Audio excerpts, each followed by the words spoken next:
लूथरा भाइयों से पूछताछ जारी है। थाईलैंड में दोनों भाइयों से पूछताछ हो रही है और दस्तावेज भी बकायदा वेरीफाई किए जा रहे हैं। एक गाड़ी से कुछ अधिकारी दफ्तर में पहुंचे और सीधा लूथरा जहां रखे गए हैं उस रूम में एंट्री किया है उन्होंने, और यहीं से जो है ये खबर सामने आ रही है कि फिलहाल जो है पूछताछ थाईलैंड में जारी है, क्योंकि आपको बता दें कि दोनों ही भाइयों को, लूथरा भाइयों को थाईलैंड में हिरासत में लिया गया है और अब लूथरा भाइयों से थाईलैंड में पूछताछ की जा रही है।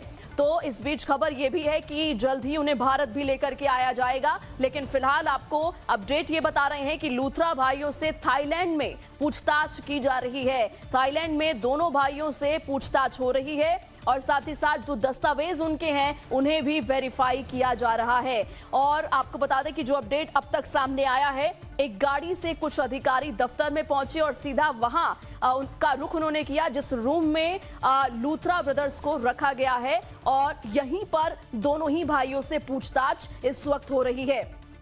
तो आपको बता दें कि थाईलैंड में लूथरा भाइयों से इस वक्त पूछताछ जारी है। ज्यादा जानकारी के लिए सीधा रुख करते हैं, हमारी संवाददाता सरिता शर्मा जुड़ चुकी हैं। सरिता, अभी अपडेट ये है कि एक तरफ थाईलैंड में हिरासत में लिया गया लूथरा ब्रदर्स को, अब उनसे थाईलैंड में ही पूछताछ हो रही है। सरिता जी बिल्कुल, देखिए भारतीय जो एजेंसी है वो, उनके जो अधिकारी है वो बैंकॉक के पुलकित पहुंचे हैं और पुलकित से ही मुंबई लाया जाएगा दोनों भाइयों को, और ऐसे में वहाँ पे जो है अब भी दोनों भाइयों से पूछताछ की जा रही है वहाँ पे। और जो एजेंसियां वहाँ पहुंची पूरी डॉक्यूमेंट के साथ, दस्तावेज के साथ वेरिफिकेशन वहाँ पे किया जा रहा है।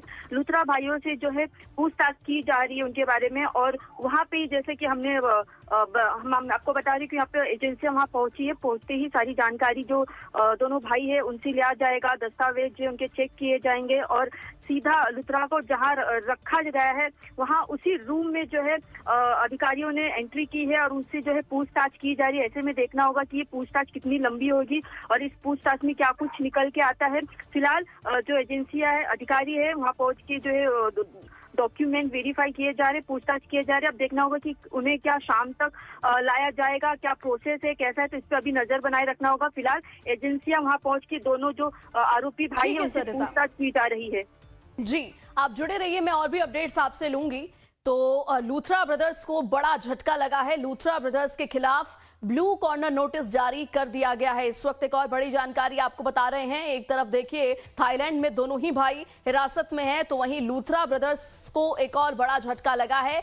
लूथरा ब्रदर्स के खिलाफ ब्लू कॉर्नर नोटिस जारी कर दिया गया है। सरिता, एक बार फिर से मैं आपका रुख करना चाहूंगी। लूथरा ब्रदर्स के खिलाफ ब्लू कॉर्नर नोटिस, इस वक्त बड़ा अपडेट।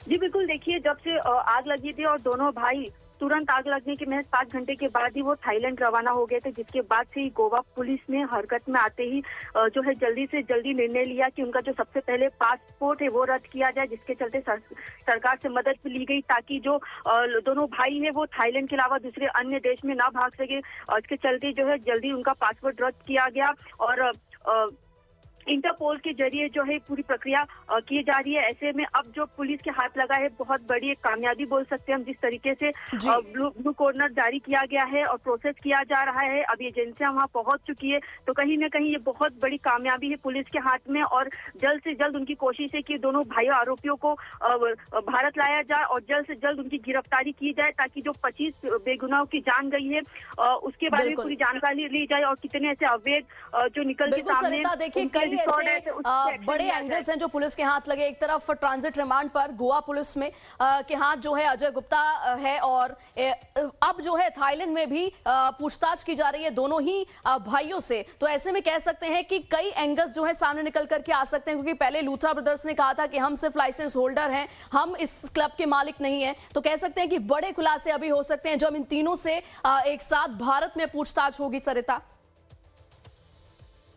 जी बिल्कुल, बहुत सारे एंगल है जो इसमें निकल के आएंगे, क्योंकि कल ही उन्होंने कोर्ट में दायर किया था अंतरिम जमानत के लिए, जिसके चलते वो भी कोशिश उनकी तरफ से भी कोशिश की जा रही है कि हम इस केस में भागे नहीं थे। उनके जो वकील है, उनके वकील का कहना था कि वो थाईलैंड गए थे किसी काम से, मीटिंग से, लेकिन जिस तरीके से पुलिस ने इंटरपोल के जरिए एजेंसियों ने मदद किया है और कहीं ना कहीं निकल के आ रहा है कि जिस तरीके से ये भागने की कोशिश की जा रही थी, अब ब्लू कॉर्नर नोटिस भी जारी किया गया। तो इस ब्लू कॉर्नर नोटिस के जरिए साफ तौर पे ये है कि वहां से थाईलैंड जो देश है उनसे एजेंसियां तालमेल बिठा के बातचीत करके उन्हें जल्द से जल्द भारत लेके आएगी। पूरा जो प्रोसेस है अब देखना होगा कि इसमें कितना समय लग सकता है, 48 से 42 घंटे का समय भी लग सकता है, लेकिन गोवा पुलिस की पूरी कोशिश है कि दोनों भाइयों की जल्द से जल्द लेके आए और उनको डिपोर्ट किया जाए। आप लगातार नजर बनाए रखिएगा और इंतजार रहेगा कि कब दोनों भाइयों को भारत लेकर के आया जाता है।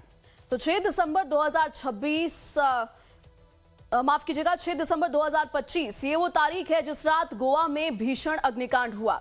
इस अग्निकांड में 25 लोग जलकर मौत के आगोश में समा गए। दिल्ली के करावल नगर में रहने वाले एक ही परिवार के 4 लोगों की इस हादसे में मौत हो गई। अग्निकांड में बाल बाल बचने वाली भावना जोशी अब तक इस सदमे से उबर नहीं पाई हैं। उस मनहूस रात को याद करके उनकी आंखों से रह रहकर आंसू का सैलाब उमड़ जाता है। भावना जोशी का कहना है कि मैं अपने हस्बैंड और अपनी बहनों के साथ क्लब में थी, एंजॉय कर रहे थे, सब कुछ ठीक था और देखते ही देखते वहां आग लग गई। भावना जोशी ने गंभीर लापरवाही बरते जाने का भी आरोप लगाया है। भावना जोशी का कहना है कि अगर समय रहते आग पर काबू पाने की कोशिश की जाती तो शायद उनके परिवार के लोग भी बच जाते। भावना जोशी ने सरकार से अपील की है कि जो आरोपी हैं उनको सख्त से सख्त सजा मिले। भावना जोशी ने कहा कि गोवा प्रशासन की तरफ से मुआवजे को लेकर बार बार कॉल किया जा रहा है, लेकिन उन्हें मुआवजा नहीं बल्कि इंसाफ चाहिए। भावना जोशी की मां का कहना है कि मेरी 3 बेटियां और 1 दामाद चला गया, मैं चाहूंगी कि सरकार सख्त से सख्त सजा दे। इस हादसे में भावना जोशी की 3 बहनें और उनके पति की मौत हो गई है।